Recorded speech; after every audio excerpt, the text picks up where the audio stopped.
এডুকেশনের পক্ষ থেকে আমার প্রিয় ছাত্রছাত্রী ও অভিভাবক অভিভাবিকাদের জানাই স্বাগত। আমরা আজকে বর্ধমান বিশ্ববিদ্যালয়ের অন্তর্গত যে সমস্ত কলেজে বাংলা মাইনর বিষয়ে এই ভিডিও প্রস্তুত করতে চলেছি। আজকের আমাদের ভিডিওর বিষয় হচ্ছে গীতি কবিতা, অর্থাৎ গীতি কবিতা সম্পর্কে সাধারণ যে ধারণা সেটি আলোচিত হবে। এখন এই গীতি কবিতা কাকে বলে এ নিয়ে বেশ কিছু সংজ্ঞা রয়েছে। ইতোপূর্বেই আমি বলেছি, যখন মহাকাব্য নিয়ে আমরা আলোচনা করেছিলাম বা কবিতা নিয়ে যখন আমরা আলোচনা করেছিলাম, তখন সংস্কৃত এবং ইংরেজি যে সেখানকার যে বহু সংজ্ঞা বা ডেফিনেশন আমি দিয়েছি, ঠিক এভাবেও আজকে আমরা গীতি কবিতা বলতে যা বোঝায় সে সম্পর্কে উদ্ধৃতি দিতে গেলে ইংরেজি সাহিত্যের বিখ্যাত গীতিকবি উইলিয়াম ওয়ার্ডসওয়ার্থ তার কথা দিয়েই আমাদের শুরু করতে হবে। তিনি বলেছেন, all good poetry is the spontaneous overflow of powerful feeling. এটি আমি আগের দিনেও বলেছি। সেখানে আমার পুরো বিষয়টা ছিল, poetry takes its origin from recollect in tranquillities, spontaneous overflow of powerful feeling। অর্থাৎ ব্যক্তিগত কল্পনার স্বতঃসারিত ভাবোচ্ছ্বাসী গীতি কবিতা। গীতি কবিতার মধ্যে রয়েছে যে রোমান্টিকতা, তাকে স্বতঃসারিতভাবে প্রকাশ ঘটাতে হবে। এছাড়াও আরেকজন বিখ্যাত সমালোচক, তার নাম হচ্ছে হাডসন, তাঁর বক্তব্যটিও এ প্রসঙ্গে তুলে ধরা যেতে পারে। তাঁর মতে, the poet is principally occupied with himself. এছাড়াও ড্রিঙ্ক ওয়াটার, তিনি বলেছেন, the characteristic of the lyric is that it is the product of the pure poetic energy and unassociated with other energies। আসলে কবির ব্যক্তিগত অনুভূতির প্রকাশ হলো গীতি কবিতা। গীতি কবিতা সাধারণত বড় কিছু হয় না, কারণ একটি বিশেষ মুহূর্তের ভাব কেন্দ্রিক অনুভূতি মানুষের অন্তরে দীর্ঘকাল সমানভাবে স্থায়ী হতে পারে না। শুধু তাই নয়, গীতি কবিতায় কবির অন্তরের গভীরতম তলদেশকে দেখা যায়। অর্থাৎ একটা নির্দিষ্ট সময়ের যে ভাবোচ্ছ্বাস, সেটাই হচ্ছে গীতি কবিতা, এবং সে সংক্ষিপ্ত আকারে সেটি পরিবেশিত হয়। এবং এ প্রসঙ্গে বাংলা সাহিত্যে যদিও তাকে গীতিকবি হিসাবে উল্লেখ করা হয় না, তিনি সাহিত্য সম্রাট বঙ্কিমচন্দ্র, তবে তিনিও কবিতা দিয়েই শুরু করেছিলেন তার সাহিত্য জীবন। তা সেখানে তিনি খুব পরিষ্কার ভাষায় গীতি কবিতা বলতে গিয়ে তিনি বলেছেন, গীতের যে উদ্দেশ্য, গীত মানে গান, গানের যে উদ্দেশ্য, কাব্য যখন সেই উদ্দেশ্য পূরণ করে তখন তাকে গীতি কবিতা বলা যায়। এইভাবে গীতি কবিতা আলোচনা করতে গেলেই আমাদের যে প্রসঙ্গটির অবতারণা করতে হয় সেটি এই রকম কয়েকটি ছোট ছোট প্রশ্ন, যেটি 2 নম্বরের প্রশ্নের মধ্যে আমাদের আসে, সেগুলি এরকম হবে। যেমন গীতি কবিতার উদ্ভবের সময়কাল সেটা কেমন, কোন সময়টাই হয়েছে। যেমন আমি এর আগে মহাকাব্যের সঙ্গে তুলনা করেছিলাম, তা সেই মহাকাব্যের কথা বলতে গিয়ে রবীন্দ্রনাথ বলেছিলেন, নাব্য মহাকাব্য সংরচনে ছিল মনে, কিন্তু ভাবখানি মোর গেল ফাটি হাজার খানি গীতে। তাহলে সেই যে উদ্ভবের যে সময়, সেটা হচ্ছে একেবারে আধুনিক কাল, অর্থাৎ সেই প্রাগৈতিহাসিক যুগের ঘটনাক্রম এই গীতিকাব্যে থাকে না। এরপর আসবে গীতিকাব্য সম্পর্কে বঙ্কিমের ধারণাটি, সেটি আমি ইতপূর্বেই বলে ফেললাম যে গীতের যে উদ্দেশ্য, যে কাব্যের সেই উদ্দেশ্য, তাহাকেই গীতিকাব্য বলে।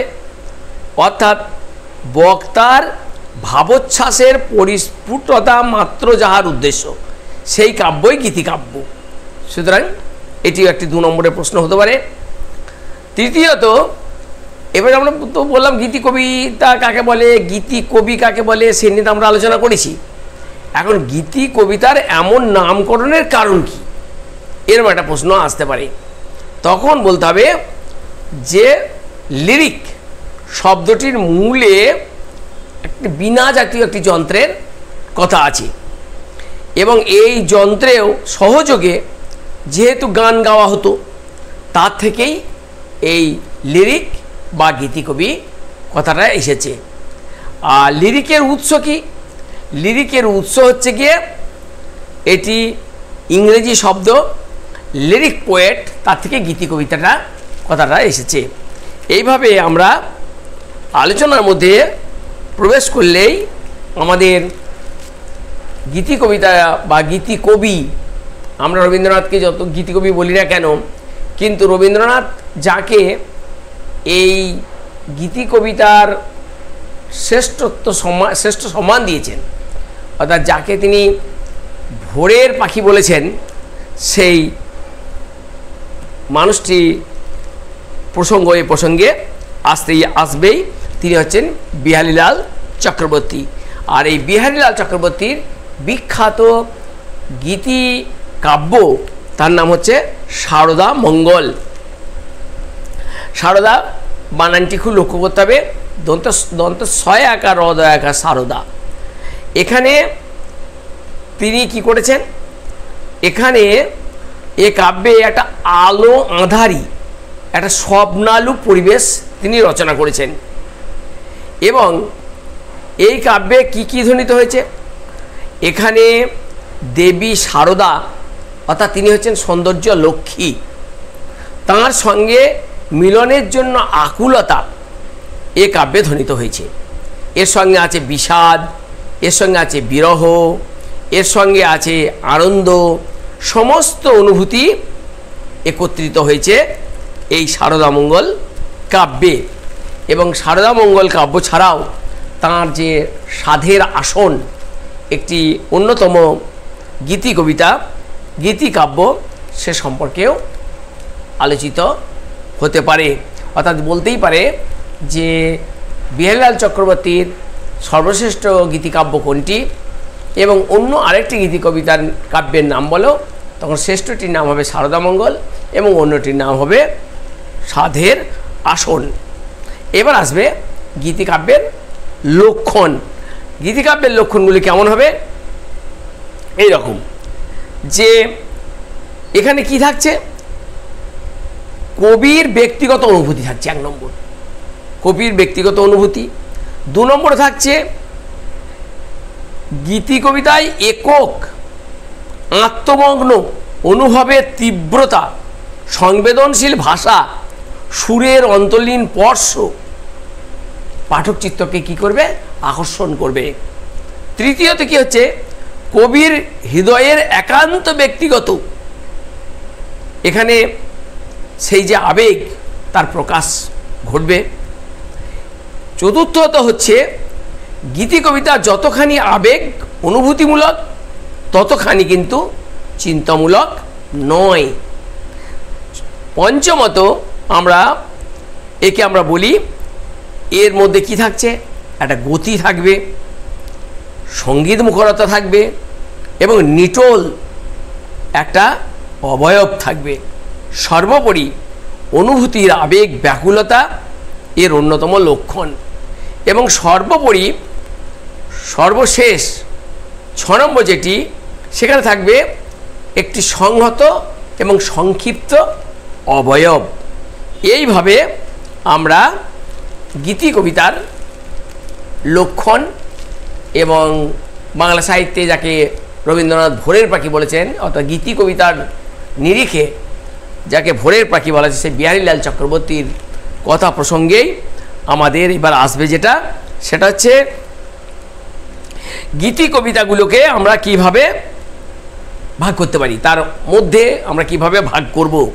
তাহলে এখানে আমরা যে কয়েকটি ভাগ করতে পারি সেটি হচ্ছে অন্তত 3টে ভাগে ভাগ করা যেতেই পারে।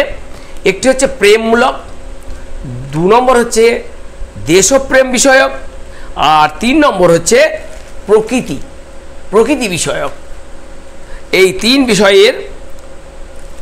বিষয়কে নিয়েই গীতি কবিতাগুলো প্রধানত রচিত হয়েছে। এবার গীতি কবিতাকে আমরা শ্রেণী বিভাগ করতে পারি, এবং কিভাবে শ্রেণী বিভাগ করব, তাহলে প্রথমে আমরা এটার ছকের সাহায্যেই করতে পারি। তাহলে আমরা প্রথমে হেডিংয়ে লিখব গীতি কবিতা, তাকে 2টো ভাগ করব, একদিকে বলবো মন্ময়, অন্যদিকে বলবো তন্ময়, এবং আরও একটি করা যাবে আখ্যান কাহিনী। অর্থাৎ 3টে ভাগে আমরা এটা ভাগ করতে পারি, গীতি কবিতাকে 3টে ভাগে ভাগ করব। কিন্তু প্রধান 2টি ভাগ, একটির নাম হচ্ছে মন্ময়, অপরটি হচ্ছে তন্ময়। এই মন্ময়ের মধ্যে কি কি আছে দেখো, মন্ময়ের মধ্যে আছে ওড আছে, ব্যালাড আছে, এলিজি আছে, সনেট আছে, পেস্টোরাল আছে, হাইকু আছে। এই রকম যেমন বিষয়গুলো রয়েছে, তেমনি তন্ময়ের মধ্যে কি আছে, তন্ময়ের মধ্যে আছে মহাকাব্য বা এপিক বলি যে আমি, অ্যালিগোরি আছে, এরপর আছে স্যাটায়ার আছে, এরপরে আছে এপিস্টিল আছে, এরপর আছে ড্রামাটিক মনোলগ, এছাড়াও আছে মেট্রিক্যাল রোম্যান্স, এবং হচ্ছে ডিডাক্টিক পোয়েম। তাহলে এই সমস্ত ক্ষেত্রে আমরা কিছু কিছু স্বদেশী এবং বিদেশি কবি এবং কাব্যের কবিদের নাম আমরা উল্লেখ করতে পারি, এবং এদের বিশেষ কিছু ছাঁদও আছে। সেই ছাঁদগুলি এ পক্ষে উল্লেখ করা যেতে পারে। সেই ছাঁদগুলির মধ্যে যেমন হচ্ছে সত্যজিৎ রায় যেমন করেছেন লিমেরিক, এছাড়াও আছে হ্রদ, কংক্রিট কবিতা। এই যে আমরা যে প্রাচীনকালে যে বাংলা সাহিত্যের যে প্রথম গ্রন্থ যাকে আমরা বলি চর্যাপদ, তার মধ্যেও কিন্তু গীতি কবিতার ভাব রয়েছে দোহার মধ্যে, পাঁচালির মধ্যে রয়েছে কীর্তনের মধ্যেও। এরপর আসবে ওড। আমরা ওড কাকে বলেছি, ওড মানে স্তুতি। আমরা বিশেষ করে কীর্তনের মধ্যে এই স্তুতি বিষয়টি লক্ষ্য করা যায়, এবং সেখানে কি হয় না, প্রধানত ধর্মীয় ও সামাজিক আচার অনুষ্ঠানে এই ধরনের সঙ্গীত নৃত্য যোগে পরিবেশিত হয়। এর পরের অংশ যেটি আসছে সেটির নাম হচ্ছে ওড। এই ওড এর যে সংজ্ঞা, সেই সংজ্ঞা পি লোমান বলেছেন, the ode was originally a choral song, often comparatively long, describing the elaborately formal language, the fates of a god or hero।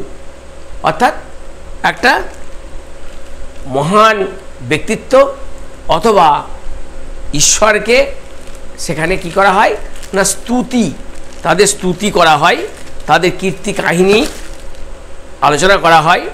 এদিক দিয়ে উল্লেখ করলে আমরা যদিও সেটি কাহিনী কাব্যের মধ্যে চলে যাই, যেখানে আমাদের লক্ষ্য করা যায় যে মঙ্গল কাব্য বাংলা সাহিত্যে, সে বাংলা সাহিত্যে মঙ্গল কাব্যের যে 4টি অংশ, তার মধ্যে অন্যতম ছিল বন্দনাখণ্ড। অর্থাৎ সেই বন্দনাখণ্ডের মধ্যেও কিন্তু এই স্তুতি বিষয়টি কিন্তু লক্ষ্য করা যায়। এরপর আসবে আমাদের গাথা। গাথা কাব্য, যাকে আমরা বলি ব্যালাড। এই ব্যালাড বলতে আমাদের যে বিখ্যাত গাথা কাব্য সেটা হচ্ছে ময়মনসিংহ গীতিকা, সেই গীতিকাকেই আমরা ব্যালাড বলি।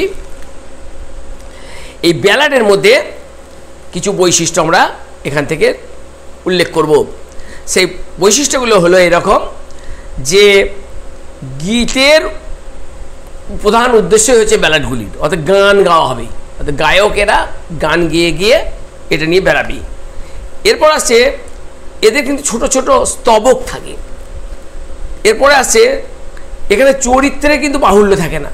দুটি আমরা ময়মনসিংহ গীতিকাতেও দেখেছি, দুটি তিনটি বেশি চরিত্র কিন্তু সেখানে নেই। এরপর আসছে যে বহুল প্রচলিত এবং জনপ্রিয় কাহিনী হবে এটা। এরপর আছে ব্যঞ্জন ও দুঃখ, সুখ দুঃখের কথা এখানে বেশি ঠাঁই পায় না। এখানে প্রধানত কি থাকছে, নৈবেক্তিক, এর হচ্ছে প্রধান বৈশিষ্ট্য। ব্যালাডের বিষয় হলো অধিকাংশ ক্ষেত্রে বর্ণনাত্মক, নাটকীয় এবং মর্মস্পর্শী, অর্থাৎ একটা ট্র্যাজিক বিষয় কিন্তু এই ব্যালাডের মধ্যে থাকে। সহজ সরল কিন্তু ভাষা সবসময় থাকবে, যাতে আপামর মানুষ সেই কাহিনী এবং সেই গান শুনে আনন্দ উপভোগ করতে পারে। আর সবথেকে বড় কথা যেটি, এই ব্যালাডের মধ্যে থাকে একটা শিশুসুলভ, একটা সরলতা, এক অপাপবিদ্ধ মানসিকতা, যেখানে পাপ কখনো প্রবেশ করতে পারেনি, বা যার মধ্যে কোনো আবিলতা নেই, নির্মল। এরপর আসবে আমাদের বাংলা সাহিত্যের বিখ্যাত একটি পর্যায়, যেটি হচ্ছে বৈষ্ণব কবিতা। এই বৈষ্ণব কবিতার মধ্যে কিন্তু এই লিরিক বিষয়টি যথেষ্ট পরিমাণে রয়েছে। এবং এই বৈষ্ণব পদাবলীর বিখ্যাত যে চারজন পদাবলীকারের নাম আমরা উল্লেখ করতে পারি, বিদ্যাপতি, চণ্ডীদাস, জ্ঞানদাস, গোবিন্দ দাস, বলরাম দাস ইত্যাদি কাব্যের মধ্যে এই গীতি কবিতার মানসিকতা কিন্তু তাদের কবিতার মধ্যে প্রকাশ পেয়েছে। এখানে বিশেষ করে আত্মনিবেদনে, বিশেষ করে প্রার্থনা বিষয়ক যে পদে বিদ্যাপতির আত্মপ্রকাশ, অপূর্ব একেবারে আত্মগত যে ভাবোচ্ছ্বাস সেটি প্রকাশিত হয়েছে। এরপর আমরা আসব শোক গীতি, বা যাকে আমরা বলি এলিজি। এলিজিও কিন্তু এক ধরনের গীতিকাব্যেরই ভাগ। এখানে এশা যে কাব্য, সে এশা কাব্যের মধ্যে দিয়ে এই এলিজির প্রকাশ ঘটেছে। এছাড়াও বিহারীলাল চক্রবর্তীর মধ্যেও কিন্তু এই এলিজি আছে। বিশেষ করে কিছু বিয়োগ এবং অক্ষয় কুমার বড়ালের এই যে এশা, এই এশার চারটে পর্যায় আছে: মৃত্যু, অশৌচ, শোক, সান্ত্বনা। যারা বিশিষ্ট মানুষ, যারা তথ্য সংগ্রহ করতে চায়, তাদের ক্ষেত্রে বলা উচিত যে অক্ষয় কুমার বড়ালের স্ত্রী যখন বিয়োগ ঘটে, সেই স্ত্রী বিয়োগের ফলে তাঁর যে পূর্বের যে স্ত্রীর সঙ্গের যে জীবন, তারপর যে শোক, সান্ত্বনা, অশৌচ, এই যে পর্যায়গুলি এই কাব্যের মধ্যে ফুটে উঠেছে। এছাড়াও করুণানিধান বন্দ্যোপাধ্যায়, রবীন্দ্রনাথ ঠাকুর, প্রেমেন্দ্র মিত্র, এসব এই আমাদের যে এলিজি বা শোক কাব্যের অন্যতম কবিরূপে চিহ্নিত হয়েছেন। আমরা প্রার্থনা বিষয়ক যে হিম বলি আমরা, সেক্ষেত্রে রাজেন্দ্রলাল মিত্রের the Sanskrit Buddhist literature of in Nepal, এখান থেকেও কিন্তু আমরা ওই যে চর্যাপদ, সেখান থেকেও কিন্তু আমরা লক্ষ্য করেছি যে বিষয়টি। এছাড়াও এ যুগে নজরুল ইসলামের সাত ইল আরব কুমুদরঞ্জন মল্লিকের শ্রীধর এবং জসিমউদ্দিনের নকশিকাথার মাঠ বিশেষ উল্লেখযোগ্য। এবং নকশিকাথার মাঠে সেই যে রূপাই এবং সাজু তাদের যে জীবন এবং তাদের যে জীবনের যে সমস্যা, সেই সমস্যাগুলোও কিন্তু গীতি কবিতার মধ্যে দিয়ে প্রকাশ পেয়েছে। আমরা এই গীতি কবিতার পরবর্তী যে পর্যায়টি আমরা আলোচনার পূর্বে আমাদের একটু মনে রাখা দরকার যে প্রধানত আমরা কবিতাকে কতগুলো পর্যায়ে ভাগ করি। আমরা প্রথমটাকে করি রোম্যান্টিক কবিতা, এবং তার পূর্বে যেটা থাকে সেটাকে আমরা বলি ক্লাসিক, অর্থাৎ ক্লাসিক রোম্যান্টিক, এবং যেটা একেবারে আধুনিক যুগের ফসল যেটাকে আমরা বলি রিয়ালিস্টিক, অর্থাৎ যেটা জন্য আধুনিক কবি বিশেষ করে ইংরেজি সাহিত্যের টি.এস. এলিয়ট এবং আমাদের বাংলা সাহিত্যের বহু কবি এই ধরনের কাব্য উপহার দিয়েছেন, যেখানে ছন্দ তার যে বন্ধন সেটা মুক্ত হয়েছে, গদ্যের মতো ভাষায় সেখানে উঠে এসেছে যে কবিতা, যাকে আমরা গদ্য কবিতা বলি। তা এই গদ্য কবিতার পূর্বে আমাদের আরেক ধরনের কবিতার মধ্যে আসি, সেটাকে আমরা বলি আখ্যান কাব্য। আখ্যান কাব্য কি, মানে সেখানে একটা গল্প থাকে, সেই গল্পটাকে পূর্ণ করা হয় এই কবিতার মাধ্যমে, যাকে আমরা অনেক সময় আমরা অনেক সময় গাথা কবিতা বলেছি, অর্থাৎ গল্পকে নিয়ে গিয়ে ওই কবিতার মাধ্যমে প্রকাশ করা ভঙ্গি। আর শেষতম বিষয়টির নাম হচ্ছে গদ্য কবিতা। এই গদ্য কবিতা আমরা কার মধ্যে লক্ষ্য করলাম? গদ্য কবিতা বিশেষ করে আমরা বলবো এই গদ্য কবিতা কাব্যের যে রস উপচিত হলেই গদ্য কাব্য অভিধারযোগ্য হয়। আলাপ করার যে গদ্য ভাষা, গদ্য হলেও তা গদ্য কাব্য নয়, অর্থাৎ দুজনের মধ্যে বক্তব্য থাকলো, এটা কিন্তু গদ্য কাব্য হবে না। কিন্তু রসাত্মক গদ্য কাব্যকে, গদ্য বাক্যকে গদ্য কাব্য বলা হবে, তার মধ্যে অর্থাৎ একটা রসের সঞ্চার ঘটবে। চন্দ্রশেখর মুখোপাধ্যায়ের উদ্ভ্রান্ত প্রেম, ভেরি ইম্পর্টেন্ট লাইন, উদ্ভ্রান্ত প্রেম, কালীপ্রসন্ন ঘোষের প্রভাত চিন্তা, নিশিত চিন্তা, নিভৃত চিন্তা, বলেন্দ্রনাথ ঠাকুরের কিছু রচনা, রবীন্দ্রনাথ ঠাকুরের লিপিকা গদ্য কাব্যের শ্রেষ্ঠ উদাহরণ হিসাবে তুলে ধরা যেতে পারে। আমাদের এবার যে গদ্য কাব্য সম্পর্কে যে প্রশ্নগুলো আসবে, যে গদ্য কাব্য কাকে বলে, গদ্য কাব্যের দুটি বৈশিষ্ট্য লেখো, বাংলা ভাষায় প্রথম গদ্য কাব্য কে রচনা করেন, সার্থক গদ্য কাব্য রচনা করেছিলেন কে, রবীন্দ্রনাথ ঠাকুর, কাব্যগ্রন্থটির নাম হচ্ছে লিপিকা।